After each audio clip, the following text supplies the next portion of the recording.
Buenas, somos el grupo número 1 y está constituido por Niel Velázquez, Breiter Silva, Ángel Jiménez y mi persona de Eximar Box. A continuación les voy a hablar un poco sobre los sólidos. Un sólido es uno de los estados de agregación de la materia. Este tiene forma y volumen constante y se caracteriza porque se opone a la resistencia de cambio de forma y volumen. Las características de los sólidos sería que tienen forma propia, volumen propio, no pueden comprimirse y las fuerzas intermoleculares que predominan, en este caso sería la atracción.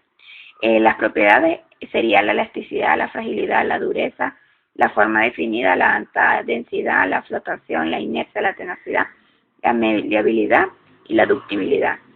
En el caso de la elasticidad, un sólido no recupera la forma original una vez que está deformado. La fragilidad, un sólido puede romperse en muchos fragmentos quebradizos. La dureza, hay sólidos que pueden ser rayados por otros más blandos, en este caso como el diamante, es uno de los sólidos con durezas elevadas. Forma definida, tienen una forma muy definida, son relativamente rígidos. Alta densidad, los sólidos tienen densidades relativas y esto se debe a la cercanía de sus moléculas. La flotación, solo si es menor a la de los líquidos.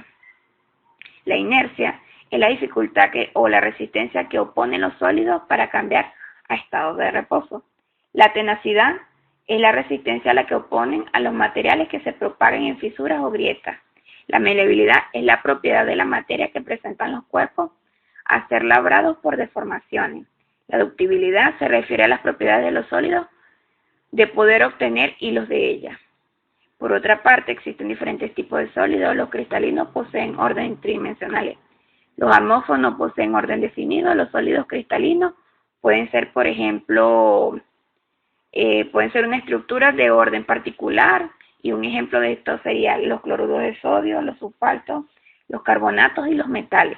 Los sólidos amorfos tienen muchas propiedades mecánicas, características de los sólidos y carecen de orden tridimensional. En este caso tenemos ejemplos como los cauchos, los vidrios o los polímeros. Un cristal se puede definir porque presenta un orden interno periódico particular y rectangulares, ya sean átomos, iones o moléculas. Buenas, mi nombre es Ángel Jiménez y yo les voy a hablar sobre la difracción de rayos X y las celdas unitarias. La difracción de rayos X se refiere a la dispersión de los rayos X por las unidades de un sólido cristalino. Con los patrones de dispersión o difracción es posible deducir el ordenamiento de las partículas en la red cristalina.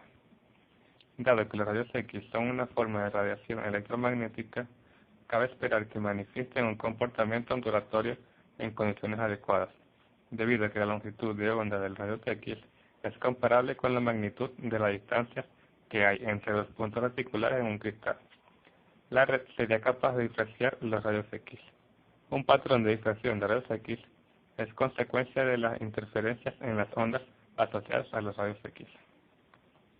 Para entender cómo se genera un patrón de difracción, analicemos la dispersión de rayos X por los átomos de dos planos paralelos. Al principio, los dos rayos incidentes están en fase, uno respecto del otro, y sus máximos y mínimos coinciden en las mismas posiciones. Las celdas unitarias son la unidad estructural que se repite en un sólido. Cada sólido cristalino se representa con cada uno de los 7 tipos de celdas unitarias que existen, y cualesquiera que se repiten en el espacio tridimensional forman una estructura dividida en pequeños cuadros. La estructura electrónica del átomo, que queda descrita por 4 números cuánticos, ayuda a determinar la naturaleza de los enlaces atómicos y las propiedades físicas y mecánicas de los materiales. Existen 14 diferentes tipos de celdas unitarias agrupadas en 7 sistemas cristalográficos, los cuales son el cúbico, tetragonal, ortorómbico, hexagonal, trigonal, monoclínico y triclínico. Y los tipos de celdas son la P o primitiva, la cual tiene los puntos en las vértices de la celda; la I o centrada en el interior, la cual presenta puntos de red en los vértices y en el centro de la celda; la S o centrada en todas las caras, la cual presenta puntos de red en los centros de todas las caras, así como en los vértices; y la C o centrada en dos caras, la cual se refiere al caso en que la simetría translacional coloca puntos cierres en los centros de las caras delimitadas por las direcciones A y B, así como en el origen. Muchas gracias. Estructuras cristalinas. Hasta ahora se han considerado las estructuras metálicas como redes tridimensionales de átomos inmóviles, perfectamente ordenados. Sin embargo, esta imagen no es del todo cierta, pues las estructuras cristalinas poseen una serie de efectos de distinto tipo, a los que deben sus siguientes propiedades físicas y mecánicas. Estos efectos pueden ser de las siguientes clases: efectos térmicos, efectos electrónicos. En los efectos térmicos, los átomos no ocupan una posición fija y estática en el espacio, sino que a temperaturas diferentes del cero absoluto se encuentran dotados de un movimiento de vibración. De efectos electrónicos: al añadir a una estructura cristalina átomos de valencia diferentes, se produce una alteración en las nubes electrónicas libres. En este efecto se fundamentan los materiales semiconductores. Los materiales semiconductores son estructuras cristalinas de silicio o de germanio, a las que se añaden impurezas tipo P y impurezas tipo N. Las impurezas tipo P son materiales de valencia menor, como por ejemplo el boro o el galio. Las impurezas tipo N son materiales de una valencia superior, como por ejemplo el fósforo o el arsenio. Los efectos atómicos son los más importantes desde el punto de vista metalúrgico y consisten en fallos o alteraciones en la ordenación espacial de una estructura cristalina. Según su dimensionalidad, estos efectos pueden ser de un tipo puntual, lineal o superficial. Defectos atómicos puntuales.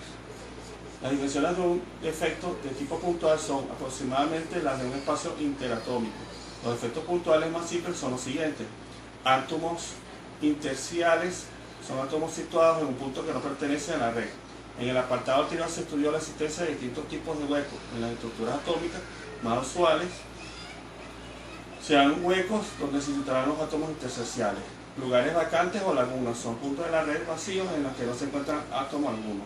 Átomos extraños son átomos diferentes en los que se forman de la red cristalina y se sitúan tanto en los puntos reticulares como en los huecos. Muchas gracias.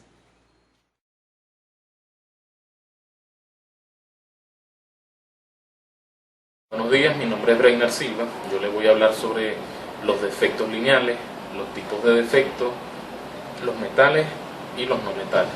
Los defectos lineales son unidimensionales, denominados también dislocaciones. Puede entenderse como la línea frontera que une en el interior de un cristal los puntos atómicos con posiciones anormales. Estos defectos se dan en metales, casi nunca en materiales iónicos, generados normalmente por la solidificación del sólido cristalino, en consecuencia de la deformación plástico permanente de un cristal, por la condensación de vacantes y por los desajustes atómicos en disoluciones de sólido. Existen tres tipos de efectos lineales, que son la dislocación de borde, ¿verdad?, que ocurre por la aparición de una hilera de átomos por encima o por debajo del plano de deslizamiento. Tenemos lo que es la dislocación helicoidal, que ocurre por la superficie espiral formada por los planos atómicos alrededor de la línea de dislocación, y normalmente se forma por la aplicación de un esfuerzo cizallante. Por otro lado, tenemos lo que es la dislocación mixta, que ocurre por la combinación de la dislocación de borde y de la dislocación helicoidal. Por otra parte, tenemos los metales. Se llaman metales aquellos compuestos químicos cuya cualidad principal son ser buenos conductores de calor y buenos conductores de electricidad, mantenerse sólidos a temperaturas ambientes y poseer una importante densidad. Ellos son normalmente grisáceos, aunque hay excepciones, como en el caso del oro, que es amarillo, y como el caso del cobre, que es rojizo. Los no metales varían mucho en su apariencia, no son lustrosos y por lo general son malos conductores de calor y malos conductores de electricidad. Su punto de fusión son mucho más bajos que el de los metales y son muy frágiles y no pueden estirarse en hileras o en láminas. Muchos de estos metales se encuentran entre nosotros, muchos de estos no metales se encuentran entre nosotros, como es el caso del hidrógeno, del oxígeno y del nitrógeno, y algunos oligoelementos como el flúor y el silicio. Esta ha sido toda nuestra exposición. Espero que les sirva como referencia para futuras investigaciones. Muchas gracias.